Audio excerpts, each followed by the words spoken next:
Well, good morning, everybody. Thanks for being here to talk about this topic. And I'm going to apologize in advance. We'll call it confusing advertising, not false advertising. We're going to talk about monitoring, reporting, and verification, but that aperture is going to get pretty open. And I'll explain a little bit more about that here in a second. Got a great panel. They're going to introduce themselves here, but we've got diversity of viewpoint from academia, corporate, technology corporation, and investor and entrepreneurship. So why am I in this chair? My name's Justin Manley. I've been in this space for 30 years. Did I say that out loud? It's been a while. Dabbled in academia, government, startups, and corporates, and these days I work in impact investing and philanthropy with a sideline in entrepreneurship. And so also happen to be the outgoing past president of the Marine Technology Society. We're thrilled to partner with Ocean Exchange and certainly now with EarthX. So we're going to talk about MRV. This is a term that started gaining currency in the context of a different term called MCDR, or marine carbon dioxide removal. This is the premise that the ocean can help us remove CO2 from the atmosphere through a whole host of mechanisms. And then the premise became, okay, if we're doing this, we better make sure it's working.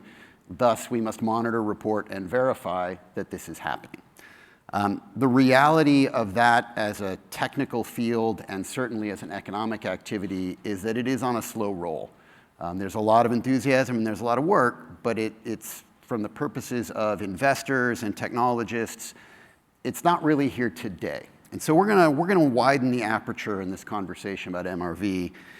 And it's not just about ocean carbon. It's really about monitoring the ocean for greater understanding. And so just as you start to think about this and as we dig in and as we move to Q&A, this could include monitoring the movement and behavior of organisms in the ocean.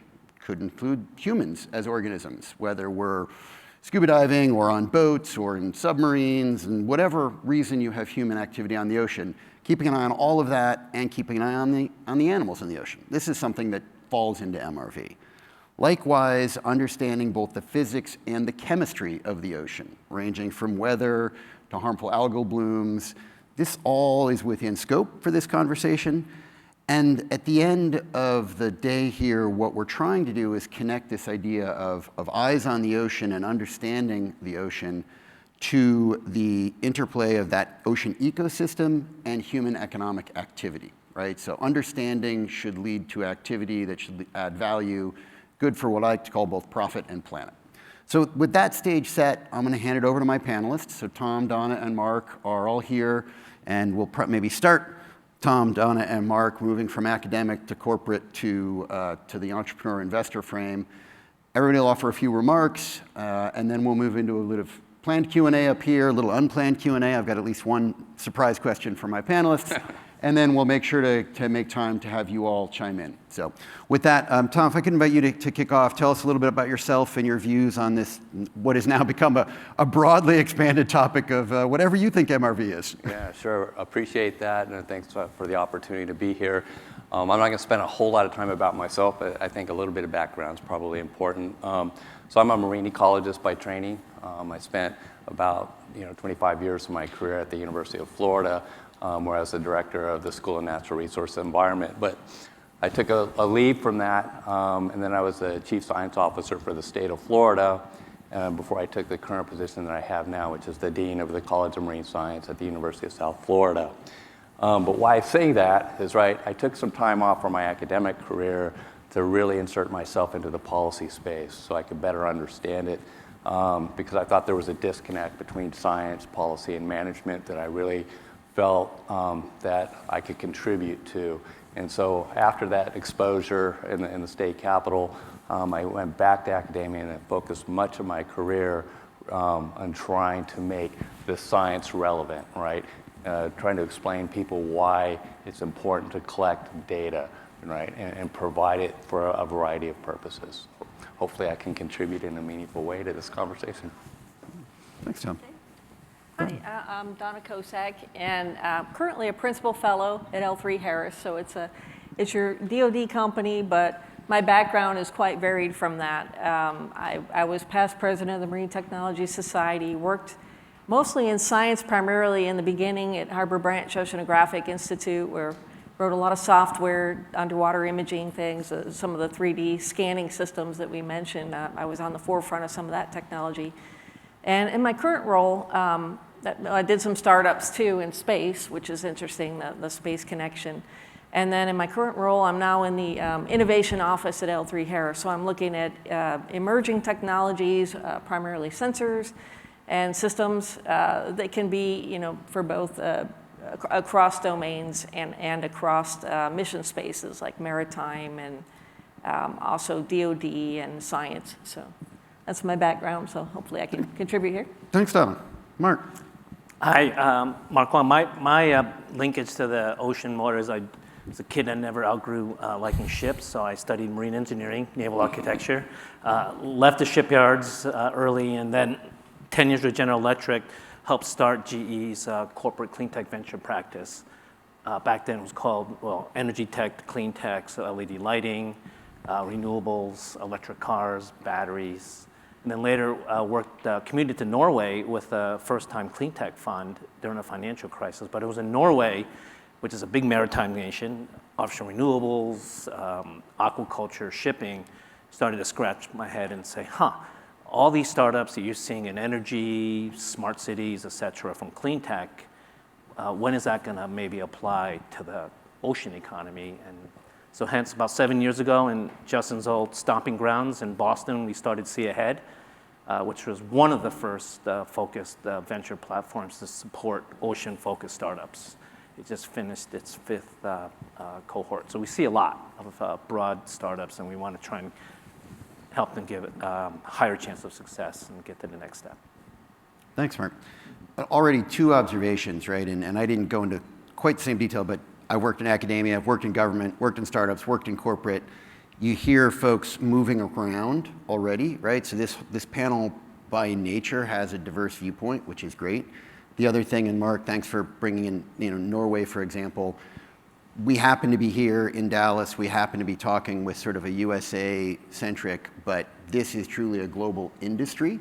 And in fact, in many cases, other nations are ahead of the curve on some of the policy angles, some of the investing and technology angles. So it's important to keep in mind, as we think about this, we're coming with one set of goggles. There's a great big ocean and a great big planet out there. So with that sense of diversity, let's talk about collaboration, right? And there's this sort of classic ocean 3-legged stool of sort of government, academia, industry, right? And we can bucket it in different ways. But if we think about those kinds of diverse activities, can you comment a little bit about how collaboration across those sectors is shaping, in this case, sort of an understanding? So if we think of MRV as an understanding, a material understanding of the ocean, ideally with either a policy outcome or an economic outcome or both, give some thoughts on how collaboration works well, or fair game, you're allowed to sort of point to where collaboration may not be coming together and thus would be an opportunity for more. So anybody want to chime in on the collaboration front? I'm happy to jump in. I think collaborations have been and will continue to be key moving forward, right, to support science and our understanding of the oceans and ways that we can capitalize on the resources that exist there. I think commenting specifically, I guess, on the first part of this, really the data part. I think academia plays a really important role, right? They do some pretty innovative work. They are not just academia, but scientists and the agencies and industry as well, but initial data collection that allow us to gain insight in how the ocean functions. But ultimately, that's a sampling, right? And that sampling ultimately helps inform the types of data that we need to collect that become the basis of a monitoring program. Sometimes I think people just go, we're going to collect data, and that's going to form the basis of the monitoring. But actually, there's an initial data collection effort that informs what it is that we prioritize and focus on for the monitoring. And that monitoring then allows us to track the health of the system, for example, and changes in the system. But it also provides the basis for industry to look at it as a data stream to do entrepreneurial things with it. right? And so I think all three of those entities play a critical role in this space. Right on. Other thoughts? Yeah, I think one example that I can approach this from is development of like long-term decadal ocean monitoring systems. They're expensive systems, especially if they're cabled undersea, and they cost a lot of money. So teaming up and having that collaborative, development with between industry and science, we can share the dual purpose. Maybe the industry partners are investing more money in this, but we're getting benefits in science as well. So you can have the long-term study, perhaps before oil and gas comes into an area, you have to monitor the environment for long periods of time, and you're collecting the oceanographic data. And then later the industry comes in and develops, so you have that baseline, and that's key. Savings of money, and of course, the partnership with small businesses, not just large industries, brings in more the collaborative, inventive, innovative ideas. And of course, working with Millie at Ocean Exchange, it's nice to see every year all the new ideas that are coming about, and it's amazing what people come up with. So that's some of the approach. Yeah. Any thoughts, Mark? Yeah, I think the triple helix maybe is what you described as government, private sector, academia. I think for business, including startups, but industry, the policy is always in the back, right? I think the toughest for business is when it's stop and go, right? It's just consistency. So it applies to renewable energy or maybe potentially the price of carbon. And standards and processes which a startup can't develop. So particularly on new economy sectors, for them to really grow and raise money is the question of what kind of framework, what kind of game am I playing in? If you're not exactly sure of the rules, then that makes it even really hard. And then stating the obvious, we are a global economy. The ocean is about as global as you can be. Going back to shipping, I think the UN IMO passed, as close as they can be, a price of carbon for deep sea shipping. That's going from Asia to US to Europe. So by definition, that's a global market. And here you can see a mechanism that could put a price of emissions for a sector that moves more than 80% of global trade. Yeah, so that interplay of, policy and markets and capitalism, right, is certainly central to a lot of this. One of the things that I want to pull on a little bit, specifically with the theme of collaboration, so we talk a little bit about sort of global nature, and I think it's important. And then also, and Donna, you mentioned, and I think, Tom, you were getting at, time cycles, like ocean stuff generally, and certainly ocean businesses and ocean technologies move at a different time cycle than my iPad, right? Or certainly than the software that runs on my iPad. And, can anybody comment or share some thoughts about how you sustain and deliver on virtuous collaboration, either cross-border, cross-nation, cross-continent, and also over time? Like, think about maybe some projects you've seen, and I was thinking, Donna, particularly about like ocean observing technologies have taken time to develop and time to implement and are being implemented over time scales, right? And those are collaborative across industry and stuff. So just, if folks want to talk a little bit about that time and space scale of ocean and MRV, I'd welcome to hear some thoughts you've had or observations about what maybe is working well. Yeah, no, if you want, I'll just and you don't all have to answer, by the way, right? This doesn't have to be like left to right, left to right, right? Like, I'll pick up the thread and then hand it off. But where we did it over time, the oil and gas industry is a 25-year cycle. So you have a long period of time, whether it's up in Nova Scotia, down in Cyprus, but you're combining that with, like tsunami detection and early warning, all of that takes a lot of time to integrate to develop accurate models for measuring tsunamis and earthquakes and things like that. So it all ties together over time.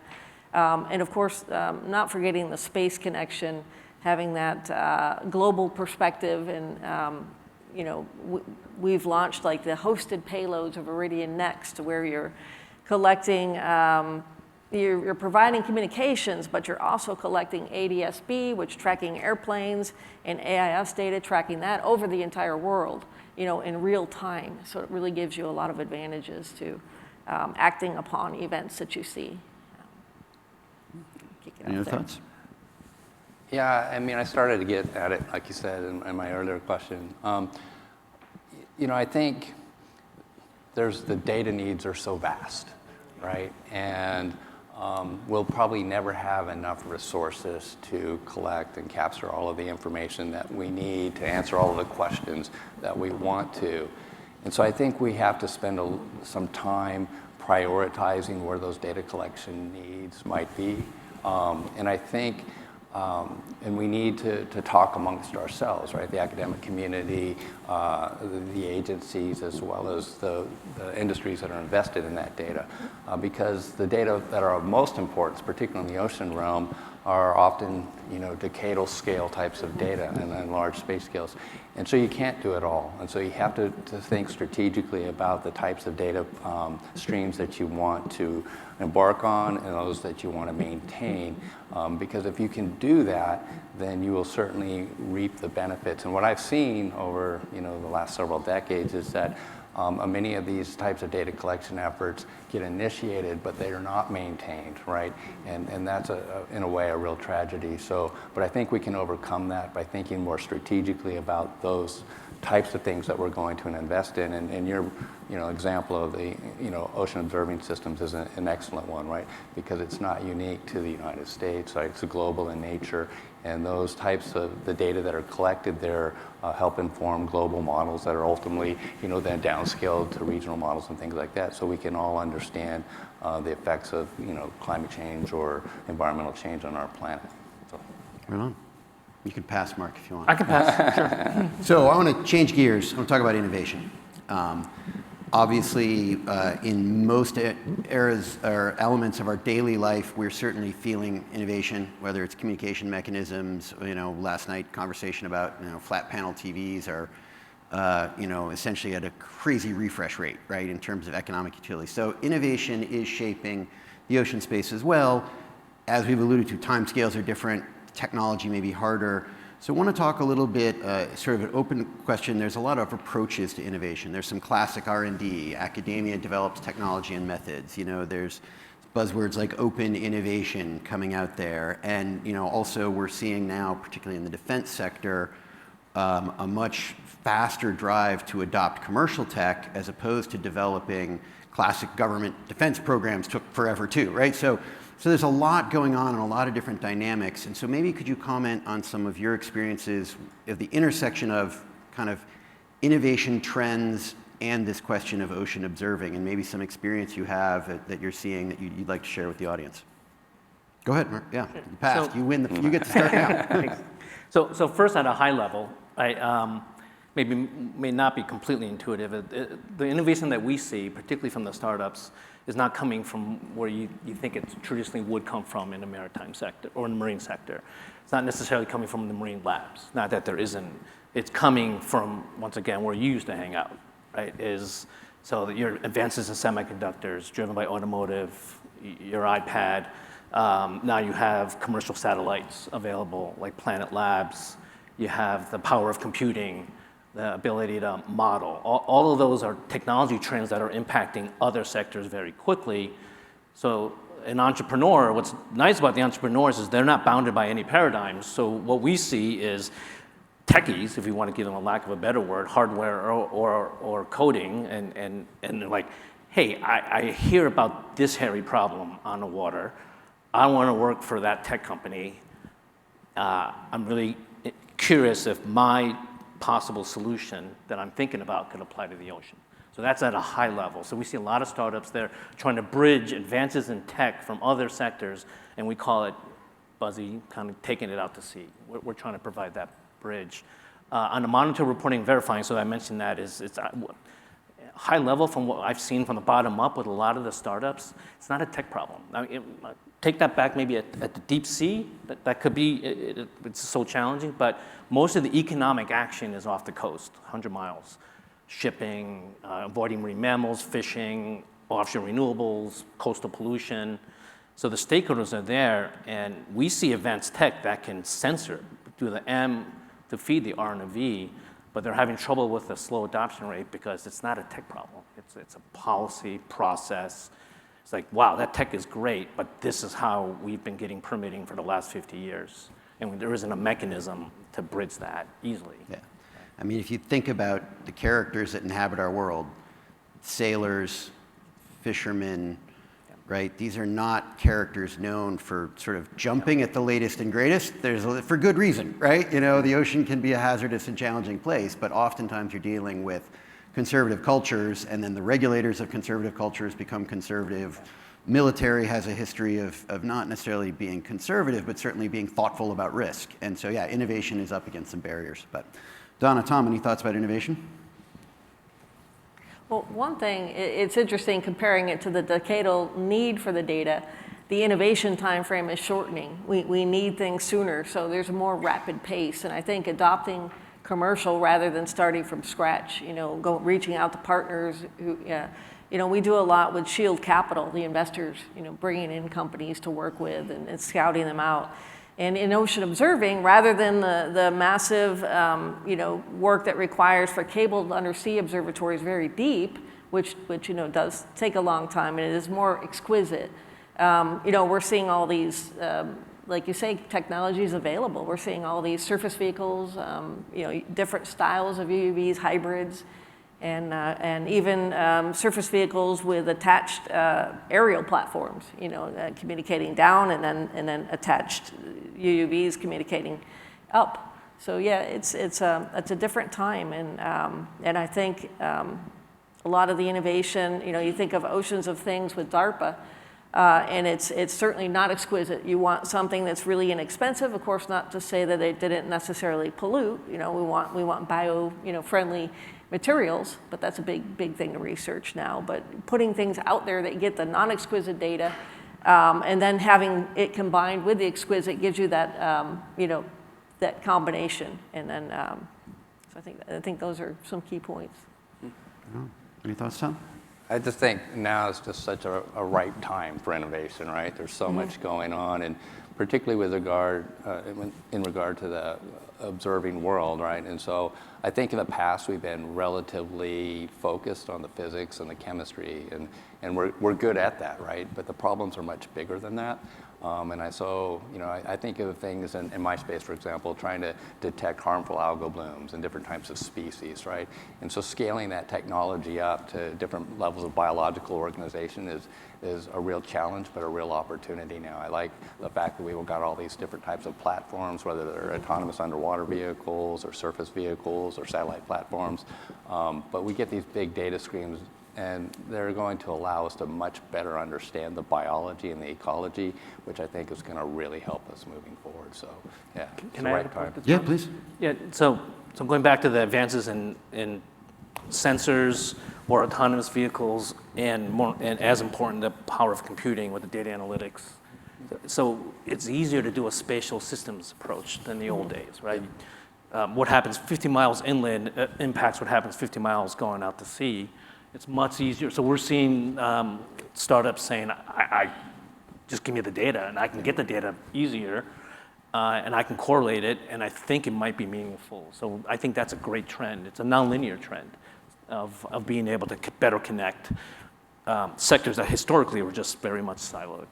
Yeah, I'm right on it. I mean, I'm a robot guy, right? I've been doing it for a long time, and I love that we're not talking about what is an underwater vehicle or a robot. Like, we're not even sitting here worrying about what are these things or how do they work or are they reliable. Like, we're alluding to the fact that it's almost effectively a commodity solution, right? Along with instrumentation and floats, right? So that's awesome stuff. Gonna shift into sort of one more thread before we move to audience Q&A. It wouldn't be 2025 if we didn't talk about AI.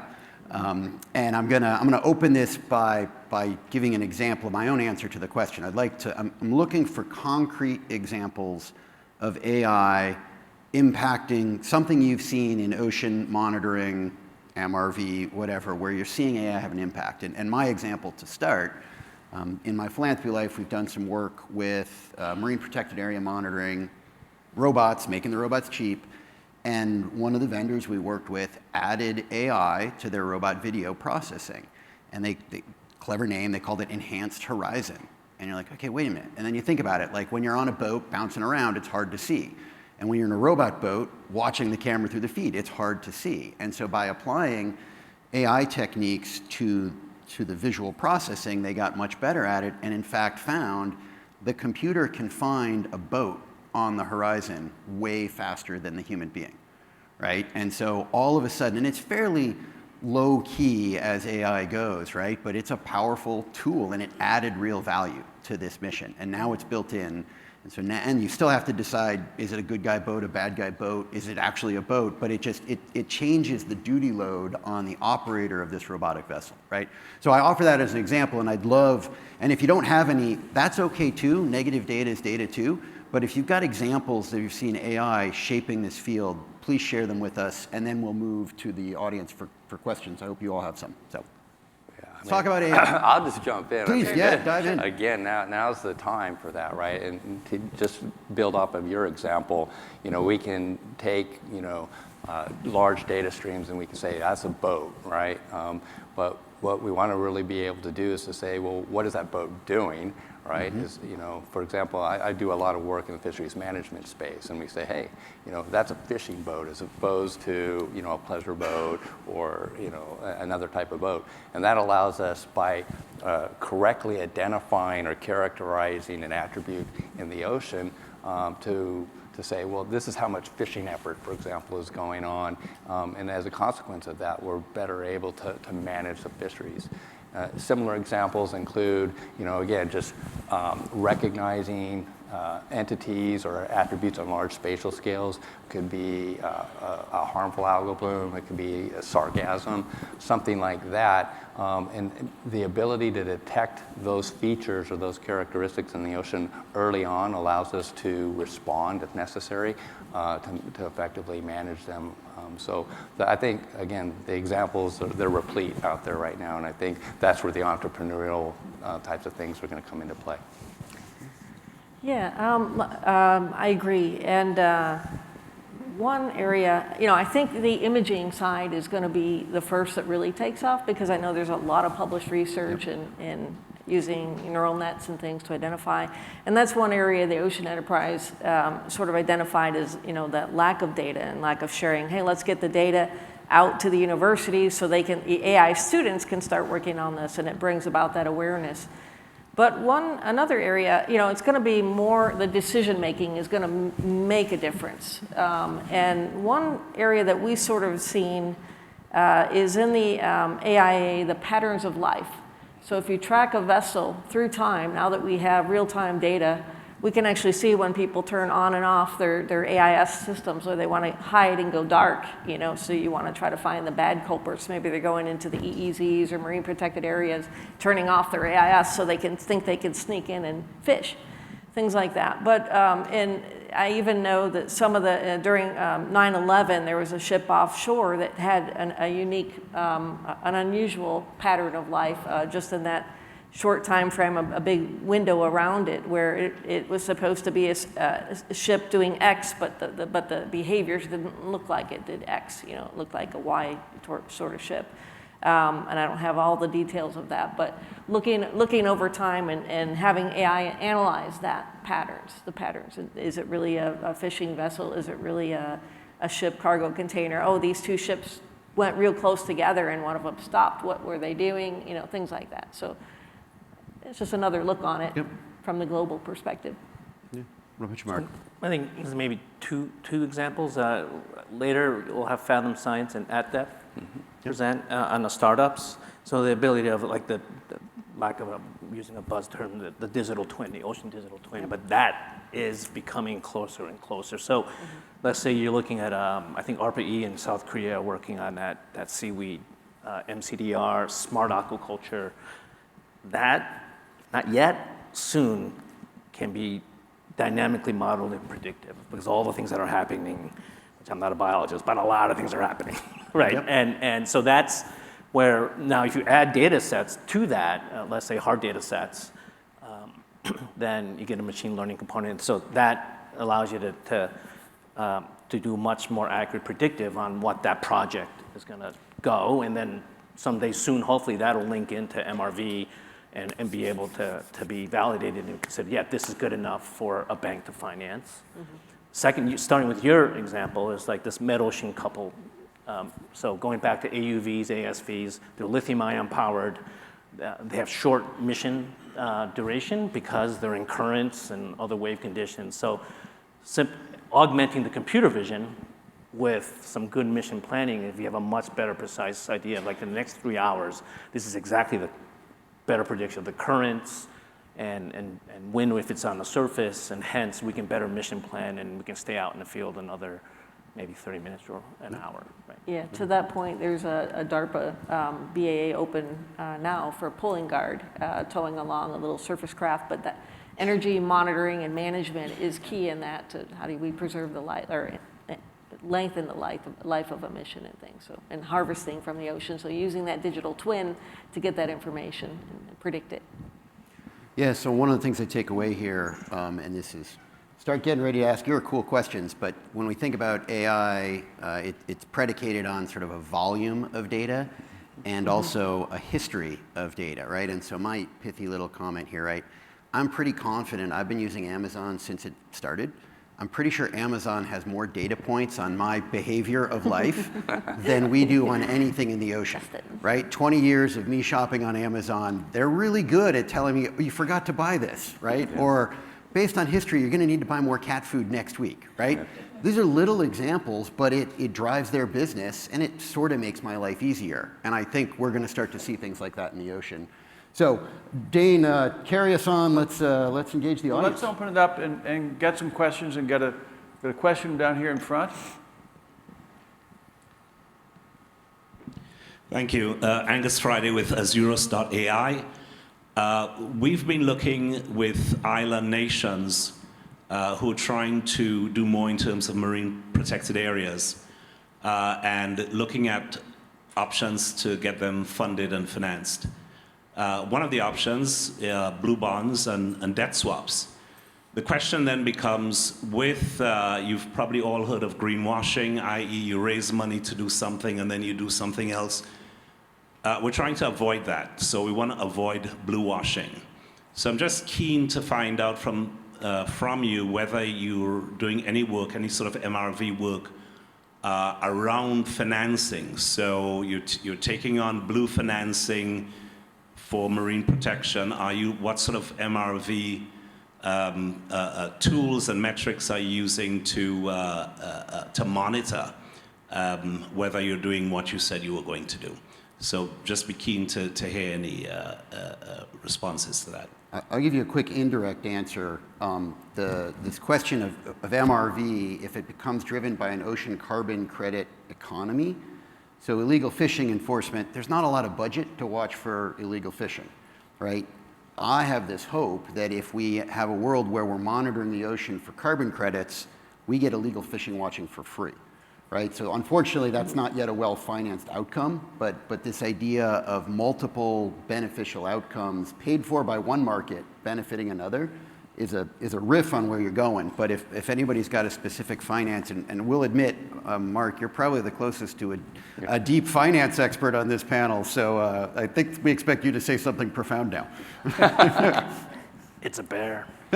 It's hard. I think you center on it's a nature-based, right? It's a nature-based solution, and nature, unlike industrial, is much harder to track in MRV, and to not be glib about it, but the joke that I make, nobody wants to end up on John Oliver show, right? It's like, because you hear about, I sold credits, I bought credits, it's a forest or whatever, and then 4 years later, it doesn't look at all to what they say it's gonna be, and then no one's happy, right? And I think, so at the end, it is MRV, but I'll emphasize again, I don't think it's a necessary technology problem. In your example, like Cooper over here at Ocean Data Networks is deploying sensors through fishing, the fishing community. That's a lot of data sets.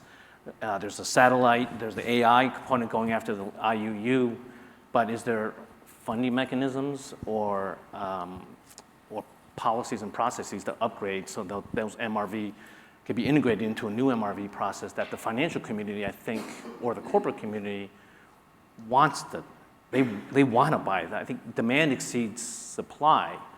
So I think that gap is still there on how to, it's like, how do you deploy some of these more advanced technologies so it's accepted by the financial community? I think to your point, right, so counting trees is not a tech problem.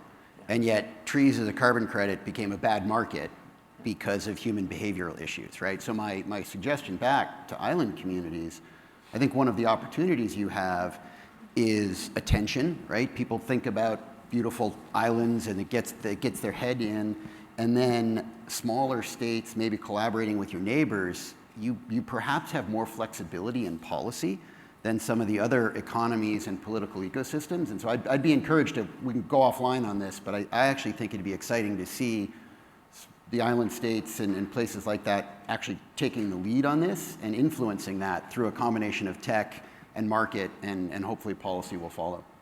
Thank you. Another question? Two over here. Hi, how you doing? My name is John Kelly, and I'm interested in the cost of MRV work. That seems to be driving or preventing a lot of projects from happening. You mentioned there's investors, demand is high, but the registries are creating the mechanisms or methodologies for the MRV work that just drive up the costs. And I'm more in a terrestrial environment that I've worked with, but like the soil sampling, they want it done every 2 acres or something, and it just makes the costs incredibly high. And so then, if you're spending at the current market 50% of it on MRV and you don't know where the price is going to be in 2 years, investors don't want to do it. So what can be done to get the registries to come up with, from an academic point of view, they're saying, well, this is what's necessary, but it's not realistic commercially. And they need to the registries need to find methodologies that are successful, because we don't want them to be fake. We want the carbon to actually be absorbed, but the cost structure is not conducive right now. I've got an answer. Before I chime in, folks, if you got thoughts. Again, what I would say to that is data collection, right, is expensive, and a number of people have said that already. I think it's really, really important and incumbent on all the people that rely on those data to prioritize what the data collection needs are. And I think we're going to have to streamline that moving forward and really consider what's the core type of information that we need. And all of the parties that might benefit from those data collection efforts are going to have to contribute in one way or another to maintain them. It's not just setting up the data collection programs, right? It's the monitoring part, or the operation and the maintenance of them, that is so important. So people have to be committed to it for the long haul. So, yeah, my favorite day job, working in philanthropy, we're attacking this problem with a combination of technology and culture, right? So right now, a lot of ocean, essentially the expertise to do ocean MRV lies primarily in an academic context. Academia has a history of all the data has to be perfect. I'm writing a peer-reviewed publication. I cannot afford to not have good data. There's a culture of data being exquisite and rare. And that culture has to shift into one where we're going to be making decisions where the data is going to be imperfect, and that's how we're going to make it affordable. So we actually have a project underway. There's 2 major ocean alkalinity field work going on, one in Halifax, Nova Scotia, one in Iceland. They are going to be doing testing. They're going to be doing, I call it, gold-plated academic research. We have funded low-cost robots and sensors, so the philanthropy has come in alongside. We have funded the best available commercial tech to run alongside that's cheap. So it's just like, is it for sale, and find the lowest price that says it can do what it does, right? And run that alongside what I call the gold-plated science now at the beginning, so that together those cultures can evolve, and ideally in a few years maybe have an answer to your question, which is to have driven down the cost of, it's all about the dollar per quality, per data, per time kind of thing, right? And we don't know the answer yet, but we're working on it. It's a great question. And on the side note, on the registry side, from what I know, the maritime side of the registries is probably also a little less mature than the terrestrial side, and there's probably room for dialogue, right? For these communities to start talking, back to the collaboration point, and get there over time. One more question? Great. There's been a lot of talk about AI and ML models, right? And we all know garbage in, garbage out when it comes to data. What are the areas that you all think we need more data, or we're lacking data, and how can that be moved forward? We all should have an opinion. Tom, go for it. Yeah, well, I just commented that, we probably have to prioritize because we'll never have enough resources to collect everything that we want. But some of the spaces that I'm working in right now, I think that we need more spatially resolved data, particularly with regard to ocean circulation types of things, because that will allow us to better model those ocean dynamics, that will allow us to better forecast marine hazards, natural hazards, things like hurricanes, storm surge, extreme rainfall events. So to me, that's where the important investment might be. Yeah. Go ahead. No opinions, Donna?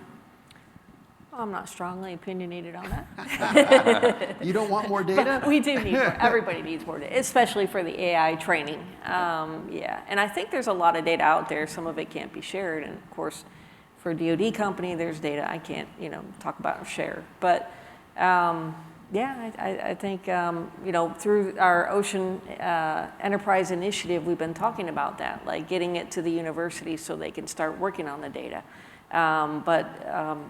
I think we just need to be more cooperative, less siloed, put it in a database where people can find it to share it. But You know what's great about this is we're moving from an age where we really thought we knew a lot and all this knowledge to an age where we know we don't know a lot, so we focus on the questions, and that changes everything. So guys, thank you so much. It's a great panel. Really appreciate it. Thanks, Dean. Thank you all.